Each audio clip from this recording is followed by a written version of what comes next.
So yeah, the Music City Miracle for me was number 4. But my number 2 is, what if the Bills pay OJ Simpson instead of trading? I see you laughing. I know. This is the second time in 5 episodes that I've brought up OJ Simpson. And the first time was on the San Francisco podcast, where basically the failure of trading 1 million picks for OJ leads to the Bill Walsh era. So the successful move of trading away an aging OJ Simpson ends up being one of the catalysts to the Super Bowl. I don't want to say dynasty, but the AFC dynasty in the early 90s. So I'll try to breeze through this, but follow me on this, right? So in the late 70s, the Bills hire a new head coach by the name of Chuck Knox, and he wanted to basically initiate a rebuild. And he decided, I'm going to trade away, my formerly great running back OJ Simpson to San Francisco 49ers, who were a willing customer. So OJ goes back home.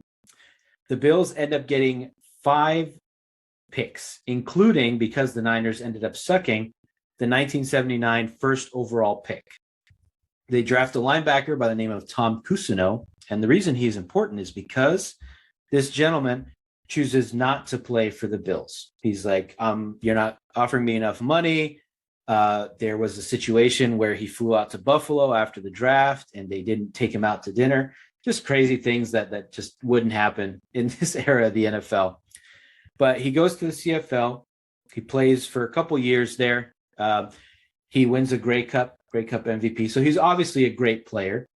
He gets hurt, tries to come back to the NFL, but not to the Buffalo Bills, of course. The Oilers make an offer for him. Buffalo matches the offer. And then the Cleveland Browns come in. The Cleveland Browns come.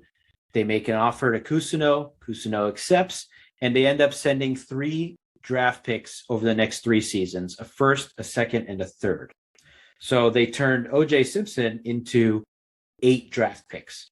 And the reason this is important is because Cleveland's first rounder in the 1983 NFL draft was the 14th pick, and they ended up choosing Jim Kelly from the University of Miami.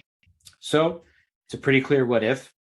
You can draw that line from OJ. The butterfly effect of OJ Simpson is, if they don't trade OJ, they don't get Jim Kelly. They don't take him with the 14th pick, and that means no Super Bowl appearances, no mid 90s AFC or early 90s AFC dynasty. So are you going to say your famous line? Which famous line? Thanks, OJ. Oh my God, no. Thanks, OJ. Phrasing. Yeah. So I get what you mean. The Niners legacy, the run that they had in the 80s, the golden era with Bill Walsh, is a result of OJ Simpson being traded there. A direct result. Yeah, a direct result. He sucked so bad he got everybody fired. Yeah, I mean it was management malpractice.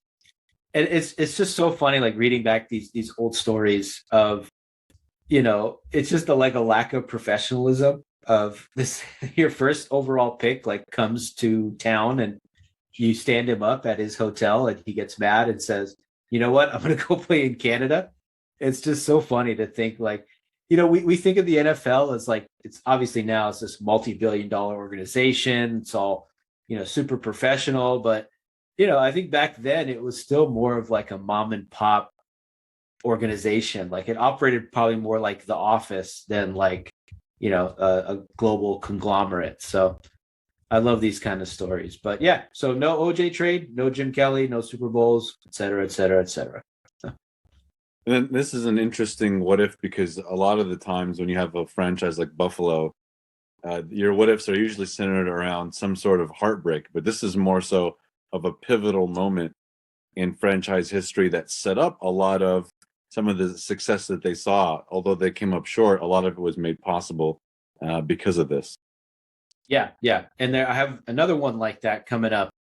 But I'll pass it back to you for your number 3.